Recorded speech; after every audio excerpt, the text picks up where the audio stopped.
కనివిని ఎరగని రీతిలో ఏ అయితే 1000 గొంతులు 1,00,000 డప్పులు అన్నటువంటి తారతమ్యం ఉందో దాని విషయంలో ఎక్కడ చూసినా నిన్నటి రోజున ఆదివారం రోజున రాష్ట్రవ్యాప్తంగా తెలంగాణ రాష్ట్రవ్యాప్తంగా ప్రతి గల్లీలో ప్రతి మండల హెడ్ క్వార్టర్లో ప్రతి జిల్లా హెడ్ క్వార్టర్లో మారుమోగినటువంటి డప్పుల మోత.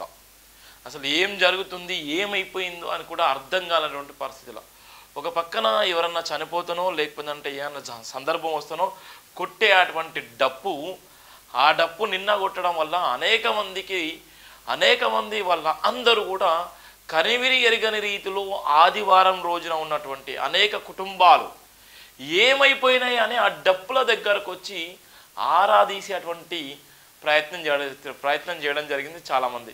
దానికి తోడుగా తెలంగాణ రాష్ట్ర వ్యాప్తంగా ఉన్నటువంటి కోటి మంది మాదిగలు సంకన డప్పేసుకొని జై భీమ్ అనుకుంటూ, జై ఎంఆర్పిఎస్ అనుకుంటూ, జై మందకృష్ణ మాదిగ అనుకుంటూ నిన్న ప్రతి గల్లీలో తిరిగినటువంటి అనేక మంది మాదిగ సోదరులు చేసినటువంటి బల ప్రదర్శన ఎందరినో ఆకర్షించిందని చెప్పొచ్చు. అందుకోసమే కనివిని ఎరగని రీతిలో ఇలా ఉన్నటువంటి 1000 గొంతులు 1,00,000 డప్పుల మోత కూడా మోగుతున్నటువంటి సందర్భం అయితే మనం చూస్తున్నాం. దీనికి సంబంధించినటువంటి అనేక అంశాలు కూడా మనం సోషల్ మీడియాలో కానీ పాట రూపకంగా కానీ ఎవరైతే ఎంఆర్పిఎస్ వ్యవస్థాపక అధ్యక్షులరో ఆయన చేస్తున్నటువంటి కృషి, ఆయన పోరాడుతున్నటువంటి ప్రయత్నము సబ్బండ జాతులకు ఇలా ఆదర్శమైనటువంటి ఒక ఎజెండాగా ఉన్నటువంటి నేపథ్యం ఉంది. ఇలా ఏ కులంలో ఉన్నా ఏ మతంలో ఉన్నా వాళ్ళందరికీ కూడా ఆయన ఒక గైడ్గా, ఒక పిహెచ్డి గైడ్గా ఉన్నటువంటి నేపథ్యం ఉంది మందకృష్ణ మాదిగ. నేను ఎందుకు ఇవన్నీ చెప్తున్నంటే ఇలా ఉన్నటువంటి నేపథ్యం, ఇలా ఉన్నటువంటి పరిస్థితులు ఎంత అనుకూలంగా ఉన్నప్పటికీ అనుకూలంగా లేనప్పటికీ ఇలా ఉన్నటువంటి వీళ్ళందరికీ జాతి అంటే అర్థం కానటువంటి సందర్భంలో ఉన్నటువంటి చాలామంది మేధావులకి ఆయన కనువిప్పు కలిగించే విధంగా సుదీర్ఘ పోరాటం 30 ఏళ్ళ పోరాటంలో వచ్చినటువంటి ఫలితమే ఈరోజు ప్రతి ఒక్కరు కూడా ఇవాళ 1000 గొంతులు 1,00,000 డప్పుల మోత కూడా మోగుతున్నటువంటి సందర్భం మనం చూస్తున్నాం. అంటే ఒక వ్యక్తి నిజంగా ఇన్ని లక్షల మందికి ఒక దేవుడిగా భావించేటువంటి పరిస్థితి, ఇన్ని లక్షల మందికి నేనున్నాననే భరోసాను కల్పించేటువంటి పరిస్థితి, నేనున్నాను మీరు ఏదైనా చెయ్యండి నిలబడండి అని కొట్లాడేటువంటి ఏకైక వ్యక్తి అంటే నిజంగా మందకృష్ణ మాదిగ. నేను ఎందుకు మందకృష్ణ మాదిగమైన ఇంత చెప్తున్నంటే నిజంగా ఒక చిన్న సంస్థ పెట్టుకొని నడిపించాలంటేనే, ఒక చిన్న సంఘం పెట్టుకొని నడిపించాలంటేనే ఎన్నో ఇబ్బందులు ఉంటాయి, ఎన్నో ఆర్థికమైన ఇబ్బందులు ఉంటాయి. వెన్నుపోటు పొడిచే వాళ్ళు మన వెన్నును పట్టుకొనే ఉంటారు. వెన్నుపోటు పొడిచేటువంటి అనేక మంది మనవులు ఆనుకొని మన భుజం తట్టుకుంటేనే ఎప్పుడు అవకాశం దొరికితే అప్పుడు వెన్నుపోటు పొడవడానికి సిద్ధంగా ఉన్నటువంటి అనేక మంది ఉంటారు. అలాంటి సందర్భంలో ఇవాళ ఆయన 30 సంవత్సరాలు సుదీర్ఘ పోరాటం చేసి ఈరోజు మాదిగలు ఒకే తాటి మీద తీసుకొచ్చి ఇవాళ ఉన్నటువంటి ఏబిసిడి అనేటువంటి అంశాన్ని తెరపై తీసుకొచ్చి ఇవాళ ఏబిసిడిలో ఎంతోమంది నిజంగా మేధావులందరూ ఎవరికి వాళ్ళు ప్రకటించుకొని నేనంటే నేను మేధావులని చెప్పుకున్నటువంటి సందర్భం నుంచి కూడా వారు ఎవరిని కూడా పట్టించుకోకుండా ఆయన ఉన్నటువంటి ఏబిసిడి అనేటువంటి అంశాన్ని తెరపై తీసుకొచ్చి ఇవాళ ఒంటరి పోరాటం చేస్తూ ఇవాళ అనేక మంది మాదిగలకు నేను పెద్దన్నగా ఉన్నాను అని చెప్పేటువంటి ప్రయత్నం చేయడం నిజంగా ఒక గొప్పతనం. ఆ గొప్పతనం నిజంగా నేటిది కాదు. ఆ గొప్పతనం వెనుక ఎంతోమంది ప్రాణత్యాగం ఉంది, ఆ గొప్పతనం వెనుక ఎంతోమంది శ్రమ ఉంది, ఆ గొప్పతనం వెనుక ఎంతోమంది వాళ్ళ జీవితాన్ని ఇప్పటికీ కూడా అర్పించేటువంటి సందర్భాలు కూడా కోకొలలో ఉన్నాయి. అందుకోసమే ఇవాళ ఉన్నటువంటి ఎంఆర్పిఎస్ అనేటువంటి వ్యవస్థ ఇవాళ ఎంత బలంగా ఉందంటే అంత బలంగా ఉంది. ఈ ఎంఆర్పిఎస్ అనేటువంటి వ్యవస్థలో ఇవాళ 1 కోటి మంది ఉన్నటువంటి మాదిగలు ఇవాళ తెలంగాణ రాష్ట్ర వ్యాప్తంగా ఉన్నటువంటి 1 కోటి మంది మాదిగలు ఇవాళ ఒక్క తాటి మీదకి వచ్చి ఇవాళ వాళ్ళందరూ కూడా ఇవాళ 1000 గొంతులు ఇవాళ 1,00,000 డప్పుల మోత ఇవాళ మోగిచ్చేటువంటి నేపథ్యం ఉంది. 1000 గొంతులు ఇవాళ ఒక్కటైతే ఎట్లుంటుందో ఇవాళ 1000 గొంతులు 1,00,000 డప్పుల మోత 1,00,000 డప్పుల మోత ఇవాళ బలంగా ఉన్నటువంటి పరిస్థితి ఉంది. ఈ 1000 గొంతులు 1,00,000 డప్పుల మోత ఎప్పుడన్నా నిజంగా ఎక్కడన్నా విన్నామంటే ఎక్కడ కూడా వినలే. ఈ నిజంగా ఈ నినాదం, ఈ స్లోగన్స్ మిగతా పార్టీలల్లో కానీ లేకపోతే వేరే కులంలల్లో కానీ ఎక్కడన్నా విన్నామంటే ఏ కులంలో వినలేని పరిస్థితి, ఏ పార్టీలో కూడా వినలేని పరిస్థితి. 1000 గొంతులు అంటే కళాకారులు ఇలా ఉన్నటువంటి అనేక మంది మాదిగ కళాకారులు ఇలా అనేక మంది ఉన్నటువంటి ఆ కళాకారుల గొంతులే ఇలా 1000 గొంతులు. 1000 గొంతులు ఒకే నినాదమై, 1000 గొంతులు ఒకే వాయిస్తోనే, 1000 గొంతులు మేమున్నాము అనేటువంటి నినాదాన్ని తీసుకొచ్చి ఈ ఎంఆర్పిఎస్ అనే నినాదానికి 1000 గొంతులు ఇవాళ ఒక్కటవుతున్నాయి. ఆ 1000 గొంతుల ఉద్యమమే ఈరోజు ఒక రాష్ట్ర వ్యాప్తంగా, ఒక దేశవ్యాప్తంగా, ఒక ప్రపంచవ్యాప్తంగా ఒక గిన్నీస్ బుక్ రికార్డ్ అయినా కూడా ఆశ్చర్యపోని అవసరం లేదు. ఇవాళ ఉన్నటువంటి గిన్నీస్ బుక్ రికార్డ్ అయినా ఆశ్చర్యపోనవసరం లేనటువంటి సందర్భం ఉంది. అందుకోసం ముందస్తుగానే జైభీం టీవీ నిన్న జరిగినటువంటి బల ప్రదర్శన, ఏదైతే డప్పుల బల ప్రదర్శన ఉందో, ఏదైతే మాదిగ సామాజిక వర్గానికి సంబంధించినటువంటి ఇవాళ స్వచ్ఛందంగా వచ్చి ప్రతి గల్లీలో, ప్రతి పట్టణంలో, ప్రతి నగరంలో, ప్రతి గ్రామంలో, ప్రతి హెడ్‌క్వార్టర్లో, ప్రతి జిల్లా వ్యాప్తంగా, రాష్ట్ర వ్యాప్తంగా నిన్న జరిగినటువంటి మాదిగ డప్పుల మోత, నిన్న జరిగినటువంటి ఆ బల ప్రదర్శనే రాష్ట్రంలో ఉన్నటువంటి అనేక మందిని కూడా ఒక్కటి చేసేటువంటి ప్రయత్నం జరిగింది. అందులో భాగంగానే ఇవాళ ఉన్నటువంటి 1000 గొంతులు 1,00,000 డప్పుల మోత ఏ విధంగా ఉంటుందో, ఏ విధంగా ఈ రాష్ట్రవ్యాప్తంగా కానీ, దేశవ్యాప్తంగా కానీ, ప్రపంచవ్యాప్తంగా కానీ ఏ విధమైనటువంటి చరిత్రను రాసి పెట్టుకుంటుందో, ఏ విధంగా చరిత్రను మార్చేస్తుందో, ఏ విధంగా చరిత్ర పుటలోకి ఎక్కబోతుందో అన్నటువంటి నేపథ్యం అయితే జైభీం టీవీ, జైభీం దినపత్రిక 20వ తారీఖు మీకు స్పష్టంగా చెప్తుంది. ఇవాళ ఉన్నటువంటి నేపథ్యం, ఇవాళ ఎటుపోతుంది ఉద్యమాలు, ఇవాళ ఉద్యమాలకు పెద్దన్నగా ఉన్నటువంటి మందకృష్ణ మాదిగ, ఉద్యమాలకు పెద్దన్నగా ఉన్నటువంటి మందకృష్ణ మాదిగ తీసుకున్నటువంటి ఒక బలాత్కారమైనటువంటి కార్యక్రమం. ఇవాళ చాలామంది నకిలీలు ఉంటారు, చాలామంది వెన్నుపోటు పొడిచేటువంటి అనేక మంది ఉంటారు. ఇలా చాలామంది ఇష్టానుసారంగా నేనని లీడర్లని చెప్పుకునే వాళ్ళు ఉంటారు. నాకన్నా గొప్పోడు ఇవ్వలేడు అంటాడు, నన్ను మించినోడు ఇవ్వలేడు, నేను చదువుకున్నటువంటి చదువు నన్ను ఎక్కడికో తీసుకుపోయింది అంటాడు. నీ చదువు, నీ జ్ఞానము, నీకున్నటువంటి ఆలోచన నలుగురిని కూడా తయారు చేయాలన్నటువంటి దౌర్భాగ్యమైన స్థితిలో ఉన్నటువంటి నువ్వు ఇలా ఏమి చదువుకోవాలంటే మేధావులని చెప్పుకునేటువంటి అనేక మంది ఇలా గొప్పగా చదువులు చదువుకొని ఇవాళ మేము వందలాది మంది, వేలాది మందిని తయారు చేసినంటే అదే చదువుకొని నువ్వు ఎవరికి సాయం చేసావు, ఎవరికి హెల్ప్ చేసావు, ఎవరి కోసం నిలబడ్డావు అనేటువంటి ఆలోచన లేనటువంటి అనేక మంది దద్దమ్మలు చాలామంది ఉన్నారు. ఇలా అన్ని కులాలు ఉన్నారు. వాళ్ళు వెన్నుపోటు పొడిచేవాళ్ళు, నిరంతరం అవకాశం దొరికితే అవకాశవాదులు. వాళ్ళు పిలిస్తే నలుగురు కూడా రాలేరు, వాళ్ళు పిలిస్తే 4 ఓట్లు కూడా పడలేవు, వాళ్ళు పిలిస్తే నిజంగా నమ్ముకున్న వాళ్ళు కాదు ఇంట్లో కూడా సపోర్ట్ చేయాలని పరిస్థితి ఉంటుంది. అలాంటి సందర్భంలో ఇవాళ 30 సంవత్సరాల సుదీర్ఘ పోరాటంలో 1000 గొంతులు 1,00,000 డప్పులనే మోత నిన్న మోగినటువంటి సందర్భంలో ఒక ఎగ్జాంపుల్ కూడా మనం చూసాం. అది ఏంటంటే ఒక రెడ్డన్న ఒక జైభీం దినపత్రికలో రాసినటువంటి ప్రధాన వార్త. ఆయన ఏం చెప్తున్నారంటే, ఏందన్నా శివన్న ఏం జరిగింది మీ దగ్గర అంటే, నిన్న అడిగినటువంటి సంభాషణ ఒక రెడ్డన్న అడుగుతున్నాడు, ఒక రాజిరెడ్డి అనే వ్యక్తి. అన్న ఏందన్నా మీ అందరు గింతగానే డప్పులు కొడుతున్నారు, ఎడిపోతుంది మీ వ్యవస్థ, అసలు ఏం జరుగుతుందన్న, గింతగానే డప్పులు కొడుతున్నారు, ఒక డప్పు కొడితేనే ఎట్లా ఉంటుంది, కానీ మీ 1000 డప్పులు కొట్టు 1000 డప్పులు అంటున్నారు, ఈ 1,00,000 డప్పులు అంటున్నారు, 1000 గొంతులు అంటున్నారు, ఇప్పుడే 100 డప్పులు పట్టుకొని మీరు ఎట్లా పోతున్నారు, ఏమైందన్న, ఎవరన్నా చచ్చిల్లా, లేకపోతే బతికిల్లా, లేకపోతే పండుగ వచ్చిందా అని అడిగితే ఆయనతో ఉన్నటువంటి సంభాషణ ఇక్కడ జరిగింది. ఏమే రాజన్న ఏంటి డప్పుల కోలాహలం అంటూ అడిగాడంట రాజిరెడ్డి. అయ్యా నీకు తెలియదా, మాదిగల ఎస్టీ వర్గీకరణ కోసం హైదరాబాద్లో 1,00,000 డప్పులతో కవాతు 1000 గొంతులతో కచేరీ చేయబోతున్నారన్న. హైదరాబాద్ దద్దరిల్లిన దేశం ఆశ్చర్యపోయేలా, ప్రపంచ కనురెప్ప ముయ్యకుండా చూసేలా దండోరా వెయ్యబోతున్నారని రాజయ్య జవాబిచ్చాడంట. రాజిరెడ్డి దీనికి జవాబు చెప్తూ, చూసినవా మాదిగల చైతన్యం దేశంలో అన్ని కులాలను మరిపించేలా, దేశంలో ఒక మాదిగ కులం మాత్రమే ఉందన్నలా వీళ్ళు చేస్తున్న కళా ప్రదర్శన అభినందించక ఉండలేమన్నాడంట ఒక రాజిరెడ్డి. అంటే సత్యాన్ని ఒప్పుకోవాలి, నిజాన్ని ఎవరు తప్పు చేసినా, ఎవరు తప్పు చేయకపోయినా తప్పును తప్పు అనేటువంటి దమ్ము కూడా ఉండాలి, మంచిని అభినందించేటువంటి ధైర్యం కూడా ఉండాలి. తప్పును తప్పు అనేటువంటి దమ్ము ధైర్యం ఉంది, మంచిని కూడా అభినందించేటువంటి ధైర్య సాహసం కూడా ఉంది జైభీం టీవీకి, జైభీం దినపత్రిక, జైభీం గ్రూప్ ఆఫ్ ఆర్గనైజేషన్స్కి. ఇవాళ వందలాది మందిని తయారు చేసింది జైభీం టీవీ, వందలాది మందికి అన్నం పెడుతుంది జైభీం టీవీ, వందలాది మందికి మేము ఉన్నానని భరోసానిచ్చింది జేబీఎం టీవీ. ఇవాళ మా పేరు చెప్పుకొని ఇవాళ అనేక మంది ఇవాళ బతుకుతున్నటువంటి సందర్భాలు ఉన్నాయి.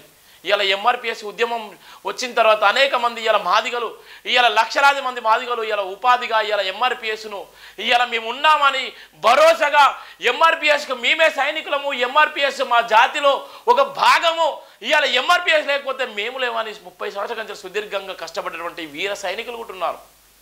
వాళ్ళందరూ కూడా సైనికులుగా వర్ణించాల్సిన అవసరం ఉంది. అలాంటి సందర్భంలోనే ఇవాళ జేబీఎం టీవీ, జేబీఎం దినపత్రిక కూడా వందలాది మందికి ఇవాళ మేమున్నామని భరోసాను కల్పించి pay back to the society అని ఇచ్చేసి ఇవాళ అనేక మంది ఇవాళ బ్రహ్మాండంగా ఇలా ఏదైతే అగ్రవర్ణ మీడియాలో ఏ విధంగా అయితే ఉన్నాయో అదే తరహాలో బతుకుతున్నటువంటి అనేక మందికి నేను ఈ విధంగా చెప్తున్నటువంటి సందర్భం ఉన్నది. అందుకోసమే రాజిరెడ్డి చెప్పినటువంటి మాటలు, రాజిరెడ్డి తీసుకున్నటువంటి నిర్ణయం ఏ విధంగా ఉందంటే ఈ విధంగా ఉన్నది. దేశంలో ఉన్నటువంటి ఉద్యమాలన్నీ ఒకెత్తి అయితే మాదిగల ఉద్యమం మరొక ఎత్తుగా ఉంది. ఈ మాదిగల ఉద్యమం నిజంగా బలంగా ఉంది. ఇవాళ ఎటువైనా మీ సప్పుడు మీ డప్పుల మోతే మోగుతుంది అని రాజిరెడ్డి అడిగినటువంటి సందర్భం ఉంది. ఎందుకోసం చెప్తున్నంటే ఆయన మాట్లాడితే రాసినండి ఇక అదండి ఏమన్నా చెప్పిన నేపథ్యం. లక్షల డప్పులు, వేల గొంతులు లీ ఒక అద్భుతం. లీ ప్రపంచ చరిత్రలో నిలవబోతున్న ఈ కళారూపాన్ని చూడాలంటే అదృష్టం ఉండాలి. ఈ చరిత్రలో మీకు చరిత్ర ఉండాలన్న భవిష్యత్తు తరాలకు ఈ చరిత్ర అందించాలన్న కళ్ళారా చూస్తేనే అర్థమవుతుంది. ఈ చరిత్ర ఎవరు చూడాలి? ఇవాళ ఉన్నటువంటి సందర్భం, ఇవాళ ఉన్నటువంటి 1000 గొంతులు, 1,00,000 డప్పులు, ఇది నిజంగా ఎక్కడన్నా జరుగుతుందా? ఎవరికైనా సాధ్యమవుతుందా? నిజంగా ఏ ప్రభుత్వానికైనా సాధ్యమవుతుందా? డబ్బులు పెట్టుకున్నటువంటి ఏ ప్రభుత్వం ఉన్నాయి, ఇవాళ కేంద్ర ప్రభుత్వం కానీ రాష్ట్ర ప్రభుత్వాలు కానీ 1,00,000 డప్పులను ఒకే వేదిక మీద తీసుకొచ్చి ఇవాళ డబ్బులు ఇవ్వకుండా ఇవాళ స్వచ్ఛందంగా వచ్చి ఇంటికి ఒక వ్యక్తి వచ్చి ఇవాళ డప్పులు కొట్టేటువంటి సందర్భం ఎక్కడా కూడా ఉండదు. ఇది ప్రపంచ రికార్డు, ఇది గిన్నీస్ బుక్ రికార్డు. ఇది అందుకోసమే కళ్ళారా చూడడానికి ఇవాళ ప్రతి ఒక్క కులం, ప్రతి ఒక్క మతం, ప్రతి ఒక్క సైన్యము, ప్రతి ఒక్క వ్యక్తి కూడా ఇవాళ ఎప్పుడు ఫిబ్రవరి 7వ తారీఖు హైదరాబాద్ చుట్టూ రావాలని చెప్తున్నటువంటి సందర్భం ఉంది రాజిరెడ్డితో. అక్కడ ఏమంటున్నాడు, ఇంకా శివ ఏం జరిగింది, మీది మీ కథ బాగుందంటే ఆయనతో ఇంకా మాట్లాడుతున్నాయి. ఇక నా మాదిగ సోదరులకు చెప్పాల్సినటువంటి సందర్భం ఉన్నాయి కాబట్టి అది కూడా చెప్తున్నా.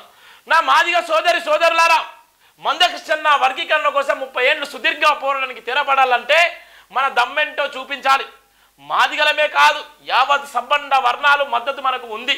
వారి సంఘీభావంగా పెద్ద ఎత్తున తరలి రాబోతున్నారు. కాబట్టి ఎన్ని పనులు ఉన్నా అవన్నీ పక్కకు పెట్టి ఫిబ్రవరి 7న స్వచ్ఛందంగా డప్పు సంకన వేసుకొని హైదరాబాద్కు రావాలి అనేటువంటిది సందర్భం.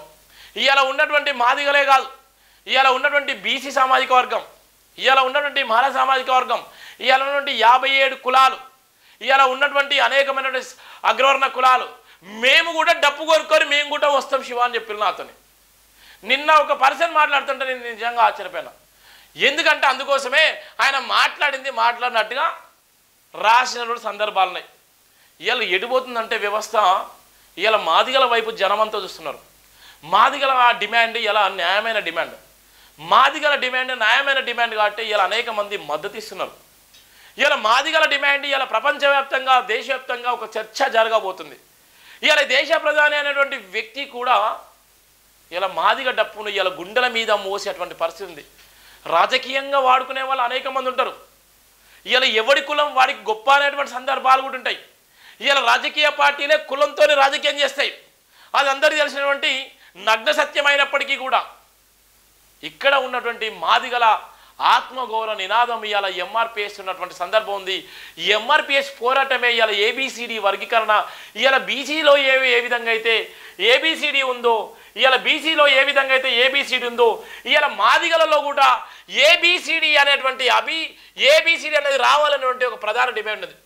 ఇది ఎస్సీలో కావాలని మనం కోరుకుంటున్నాం. బీసీలో కూడా ఏబిసిడి ఉంది. ఈ బీసీలో కూడా ఏబిసిడి ఉంది.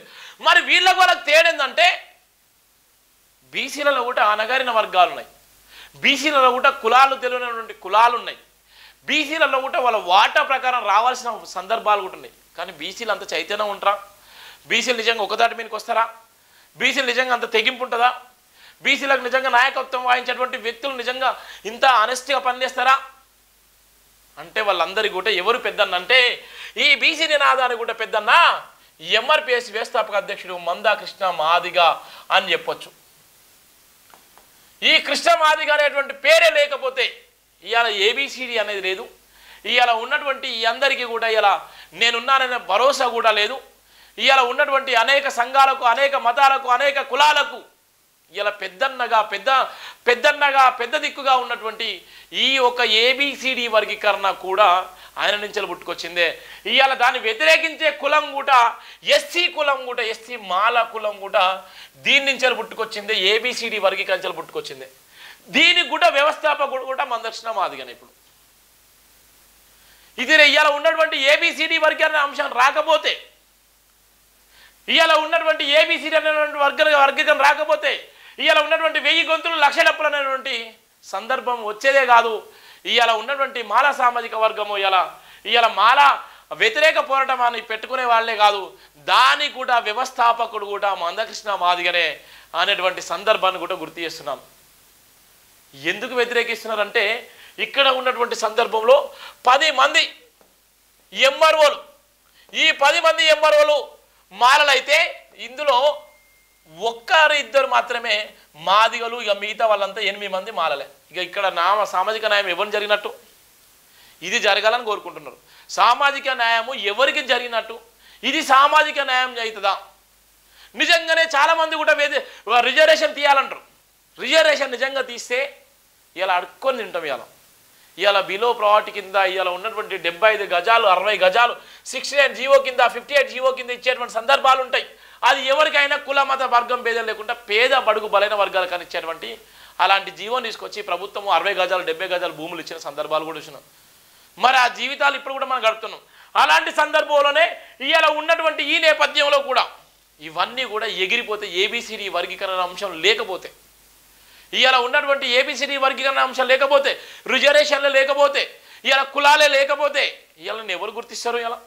ఇవాళ అగ్రవర్ణాలు కూడా ఉన్నటువంటి నేపథ్యం, అగ్రవర్ణాలు ఐఏఎస్లు, ఐపీఎస్లు, ఇవాళ డాక్టర్లు, ఇంజనీర్లు అనేక స్థాయిలో వాళ్ళు ఉన్నారంటే కారణం ఏంది? వాళ్ళకి రిజర్వేషన్ లేకుండా వాళ్ళు ఎందుకు అనుభవిస్తున్నారంటే వాళ్ళకు ఉన్నటువంటి ఫలితం ఏంది? వాళ్ళకు ఏ విధంగా ఫలితాలు వస్తున్నాయి? మరి మనోళ్ళకి ఎందుకు రావట్లేదు? ఎందుకు ఏడు చేస్తున్నా అంటే ఇక్కడ ఉన్నటువంటి 10 పోస్టులు ఉంటాయి. 10 పోస్టులు 8 పోస్టులు వాళ్ళు గుంజుకొని 2 పోస్టులు మనకి ఇచ్చిన తర్వాత ఇది ఎక్కడి సామాజిక న్యాయం అని ఎంక్వైరీ కమిషన్ వేసిందే. ఇలా అనేకమైన కమిషన్లు, ఆ కమిషన్లు వెంటనే వేయాలి, నెరవేర్చాలన్నటువంటి లక్ష్యంతో ఇవాళ ఫైట్ జరిగింది ఎంఆర్పిఎస్ ఉద్యమం. ఇవాళ మాలల ఉద్యమం కూడా ఎందుకోసం వచ్చిందంటే ఏబిసిడి అని వ్యతిరేకిస్తున్నారు. ఎందుకు వ్యతిరేకిస్తున్నారు? నిజంగా అంబేద్కర్ చెప్పిండా వ్యతిరేకించాలని? ఇవాళ ఈ అంబేద్కర్ 341 ఆర్టికల్ ఏం చెప్తుంది? వ్యతిరేకించమని చెప్తుందా?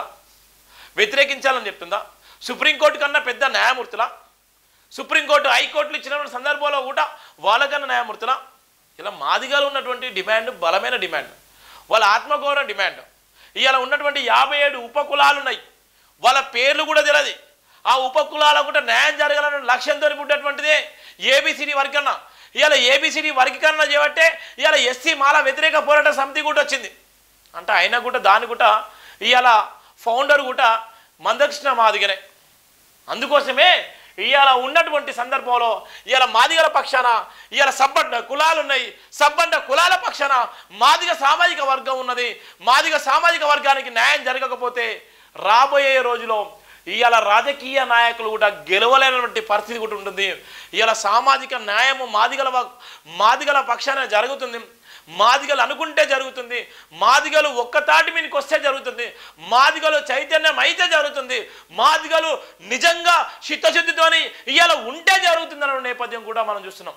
అందుకోసమే త్వరలోనే మాదిగల పవిత్ర గ్రంథం కూడా రాబోతుంది. అది కూడా ఒక చరిత్రాత్మకమైనది. మాదిగల పవిత్ర గ్రంథం కూడా రాబోతుంది. ఆ పవిత్ర గ్రంథంలో ఉన్నటువంటి మాదిగలు ఇవాళ ఆది పురుషుడు, ఆది జాంబవంతుడు అని మనం పేరున్నాం. ఆది పురుషుడు, ఆది జాంబవంతుడు అని ఎందుకోసం అంటే చరిత్ర, మాదిగల చరిత్ర చెప్పాలి. ఏ టీవీ ఛానల్ ఎవడు చెప్పడు. ఎందుకోసం అంటే వాళ్ళ సబ్స్క్రైబ్ కోసం, లేకపోతే అంటే వాళ్ళు వ్యూస్ని పెంచుకోవడం కోసం, లేకపోతే డబ్బులు దండుకోవడం కోసం, ఇవాళ మాదిగలను చిన్నగా మ్యానిపులేట్ చేసుకోవడం కోసం ఇలా చేస్తారు. కానీ ఏ కులంలో పుట్టినాడు ఆ కులాన్ని నిజంగా మోసేవాడే ఉంటాడు. ఏ మతం పుట్టినవాడు ఆ మతాన్ని మొయ్యడమే మన బాధ్యతగా ఉంటుంది. ఇలా చాలా వరకు ఇలా మోసం జరుగుతున్న నేపథ్యం ఉంది.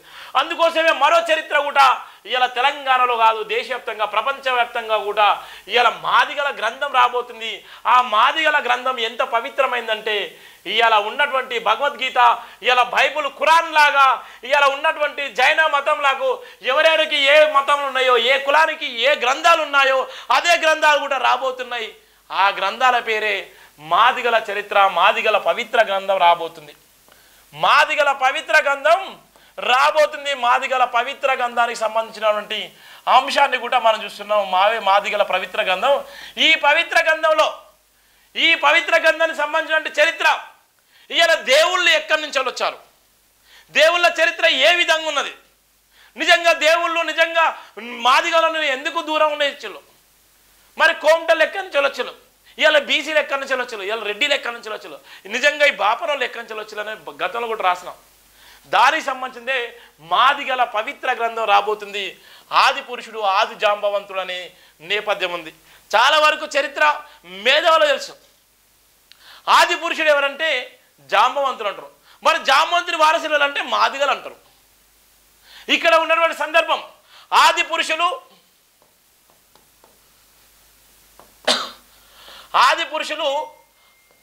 ఆది ధర్మం అనేటువంటి గ్రంథం వస్తుంది. దీనికి సంబంధించిన నేపథ్యంలో ఆది పురుషులు అనేటువంటి నేపథ్యంలో జాంబవంతుని వారసులు, ఈ జాంబవ వారసులు సంబంధించిన నేపథ్యం. ఈ ఆది పురుషులు మొట్టమొదటిసారి ఈ భూమిని కానీ ఈ సృష్టిని కనిపించింది ఎవరంటే జాంబవం. మరి జాంబవుని వారసులు ఎవరంటే మాదిగలు. ఈ జాంబవుని వారసులు ఎవరంటే మాదిగలు.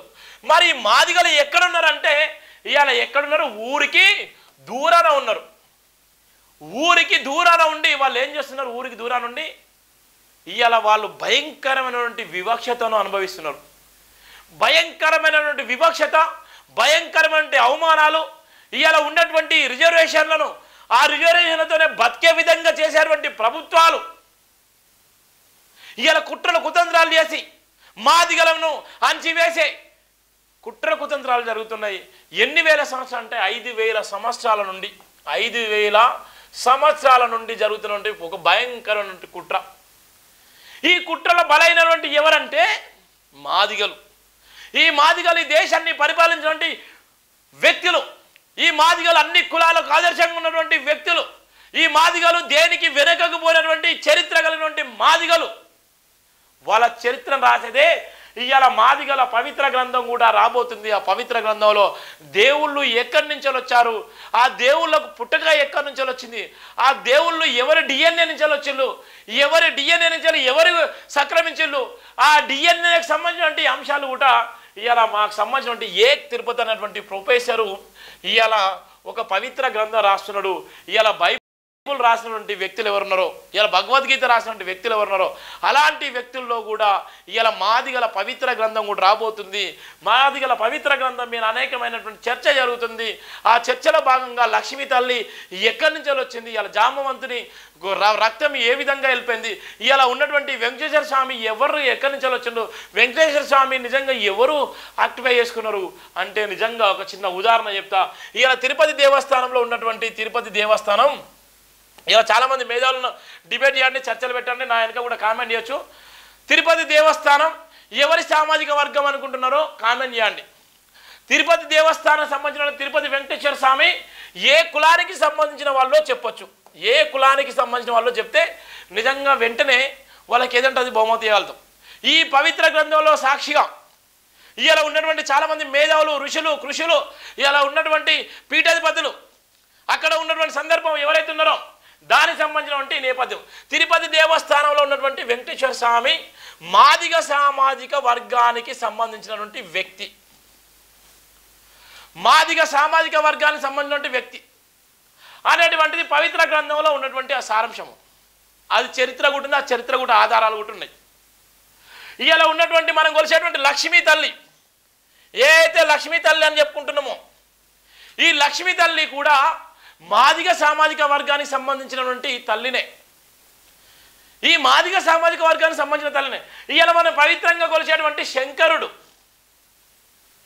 ఇవాళ శంకరుడు ఎక్కడి నుంచి వచ్చిందంటే అయినా కూడా మాదిగ సామాజిక వర్గం నుంచి వచ్చినటువంటి వ్యక్తే ఇవాళ ఈ చరిత్ర పవిత్ర గ్రంథం చెప్తుంది మాదిగలు రాజులుగా ఉన్నారు, మాదిగలు దేవుళ్ళు, ఎవరైతే దేవుళ్ళు ఉన్నారో ఆ దేవుళ్ళను కూడా తయారు చేసినటువంటి డిఎన్ఏలో ఉన్నారు. అందుకోసమే మాదిగల చరిత్ర చాలా గొప్పగా ఉంది. మాదిగలు మీరు అనగారిన వర్గాలు కాదు, ఊరికి బయట ఉండాల్సిన వాళ్ళు కాదు, ఇవాళ ఊరు నడి మధ్యలో ఉండాల్సిన వాళ్ళు. ఇవాళ మీరు వెలేస్తే వాళ్ళు వెలేస్తే మనం వెలేస్తే వాళ్ళు పోయేటువంటి వ్యక్తులు ఉన్నారు. అందుకోసమే మాదిగల చరిత్ర ఈరోజు రోజు రోజుకు అభివృద్ధి చెందాలి. మాదిగల చరిత్ర ఒక న్యాయమైన చరిత్ర, మాదిగల డిమాండ్ న్యాయమైన డిమాండ్ అన్నటువంటి సారాంశం కూడా మనం తీసుకొస్తున్నాం మాదిగల పవిత్ర గ్రంథంలో. ఈ పవిత్ర గ్రంథంలో మనతో మాట్లాడడానికి కూడా చాలామంది కూడా వక్తలు రాబోతున్నారు. దానికి సంబంధించిన అంశాన్ని కూడా మనం చెప్పేటువంటి ప్రయత్నం చేద్దాం. దాంతో పాటుగా ఇవాళ ఉన్నటువంటి ఈ కనివిని ఎరిగని రీతిలో మాదిగల డప్పుల మోతా కూడా సంబంధించిన వార్తను కూడా జయబింద్ర పత్రిక స్పష్టంగా రాసిన సందర్భాలు కూడా మనం చూస్తున్నాం. అది జయబింద్ర పత్రికలో ప్రధాన వార్తకు సంబంధించిన అంశం.